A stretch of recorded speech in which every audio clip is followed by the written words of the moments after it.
আসসালামু আলাইকুম ভিউয়ার্স, আমি আপনাদের জন্য আজকে একটা অতি মজাদার খুব টেস্টি একটা মাছের রেসিপি নিয়ে এসেছি। ইলিশ মাছ আমি আজকে আপনাদের করে দেখাবো। ভাপা ইলিশ, খুবই সুস্বাদু। এই ইলিশটা কিভাবে করছি আসেন আপনাদের সাথে শেয়ার করি।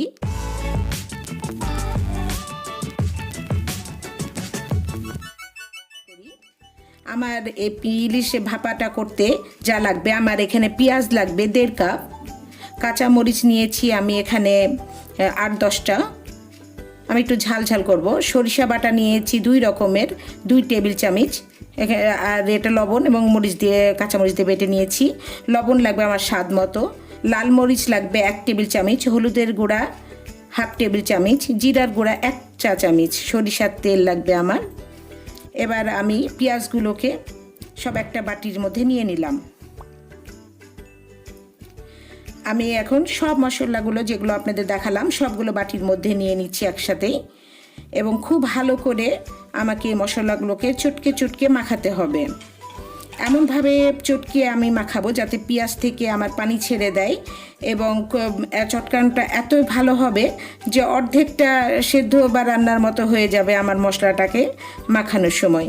এবার আমি সরিষার তেল দিয়ে দিচ্ছি, দিয়ে আরও ভালো করে আমি মশলাটাকে চটকিয়ে নিব। এখানে সরিষার তেলই ব্যবহার করবেন, কারণ ইলিশে সরিষার তেলটা খুব ভালো যায়। এবার মাছগুলোকে আমি এই মশলার সাথে একটা একটা করে মাখিয়ে ম্যারিনেট করব। দেখেন মশলাগুলোকে আমি এপিট ওপিট করে খুব সুন্দরভাবে মশলাগুলোকে মাখিয়ে নিচ্ছি, যাতে প্রতিটা মাছের সাথে খুব ভালোভাবে মশলাগুলো মেখে যায়, কারণ এটা আমি ভাপে করব, নাড়াচাড়ার কোনো অবকাশ নাই। এখানে আমি খুব ভালো করে মাছগুলোকে ম্যারিনেট করে রেখে দিব আধা ঘন্টা। যত বেশি ম্যারিনেট করা হবে মাছটা খুবই সুস্বাদু হবে, যেহেতু এটা আমি ভাপে করব। এবার আমি আপনাদের দেখাচ্ছি, আমি এরকম একটা টিফিন ক্যারিয়ার বাটি নিয়ে নিয়েছি। আপনারা যে কোনো ঢাকনাওয়ালা বাটি নিয়ে নিতে পারেন, যাতে ঢাকনাটা খুব টাইটভাবে লাগানো যায়, এরকম ঢাকনা নেবেন। এবং আমি এই এই টিফিন ক্যারিয়ার বাটিটা খুব ভালো করে নিচে মশলাগুলোকে আগে বিছিয়ে নিচ্ছি। যেহেতু আমি আর নাড়াচাড়া করব না, তারপরে মাছগুলোকে টিফিন ক্যারিয়ারে পুরো সুন্দরভাবে সেট করে দিচ্ছি, এবং মশলাটা ওপরে আমি মাছের ওপরে আরও মশলাগুলো সব দিয়ে দিলাম। এবার এখানে আমার কোনো পানি ব্যবহার তেমন একটা হবে না, যেহেতু মাছ থেকেও পানি উঠবে এবং পেঁয়াজ থেকেও কিছু পানি বেরোবে, তাই এখানে বাটিটা ধুয়ে মাত্র 2 টেবিল চামচ পানি আমি এখানে দিয়ে দিলাম মাছের ওপরে, যাতে মাছটা খুব ভালোভাবে সুসিদ্ধ হয়। আর এই বিছানোর পরে শেষে আমি সরিষার তেল ছড়িয়ে দিব।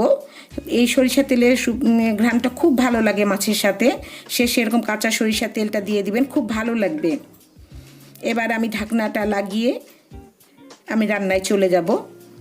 এবার দেখেন আমি একটা পাত্রে পানি নিয়ে নিয়েছি ভাপ দেওয়ার জন্য, এবং পানিটার পরিমাণটা এরকম হবে যে বাটিটার যেন 1 অংশ পানিতে ডুবে থাকে আর 2 অংশ খালি থাকে, যাতে এখানে এই জন্য আমি বলছি যাতে বাটির মধ্যে ভাপ দেওয়ার সময়তে পানি যখন ফুটবে তখন যেন বাটির ভিতরে কোনো পানি না ঢুকে যায়, এই জন্য পানিটার পরিমাণ কম দিবেন। পানি ফোটার সময় খুব একটা পানি শুকিয়ে যাবে না আপনাদের, এবং আপনারা কিছুক্ষণ ভাপ দিয়ে যদি দেখেন যে বাটিটা একটু সরে গেছে একদিকে, তাহলে ঢাকনাটা খুলে একটু বাটিটাকে আবার মাঝখানে নিয়ে এসে দিতে পারেন, যেমনটা আমি দিচ্ছি। এভাবে আমি ভাপে সিদ্ধ করব আধা ঘন্টা। এই আধা ঘন্টার মধ্যেই দেখেন আমার মাছটা খুব ভালোভাবে সুসিদ্ধ হয়ে যাবে। ইলিশ মাছ সিদ্ধ করতে খুব বেশি সময় লাগে না। এই যে আমার আধা ঘন্টা গেছে, এখন আমি মাছটার অবস্থানটা আপনাদের দেখাচ্ছি। বাটিটা খুলে খুব ভাপ থাকে, খুব সাবধানে বাটিটা খুলবেন। খুব সুন্দর ঘ্রাণ লাগছে, খুবই সুন্দর একটা ঘ্রাণ পাচ্ছি আমরা। ইলিশ মাছের যেহেতু এখানে ভাপটা বেরোতে পারে না বলে ঘ্রাণটা ভিতরে থেকে যায়, এবং খুবই সুন্দর একটা ঘ্রাণ পাওয়া যায়। আর এই মাছটা খুবই সুস্বাদুও হয়, আপনারা এইভাবে করে খেয়ে দেখবেন, খুবই মজাদার। এই ইলিশ মাছের স্বাদটাকে আরও বাড়িয়ে দেয় এই ভাপা ইলিশ। আমি এখন আপনাদের সার্ভ করে দেখাচ্ছি মাছগুলোকে। খুব সাবধানে মাছগুলো তুলবেন, মাছগুলো খুব নরম। এবং সবগুলো মাছ আমার তোলা হয়ে গেলে এবং এর ঝোল এবং গ্রেভিটা আমি পুরোটা দিয়ে দিলাম। খুবই সুস্বাদু এই মাছের রেসিপিটা, আপনারা ট্রাই করে দেখবেন, খুবই মজাদার। আর যদি আপনাদের এই মাছের রেসিপিটা পছন্দ হয় তাহলে আমার চ্যানেলটাকে সাবস্ক্রাইব করবেন, লাইক করবেন, কমেন্ট করবেন।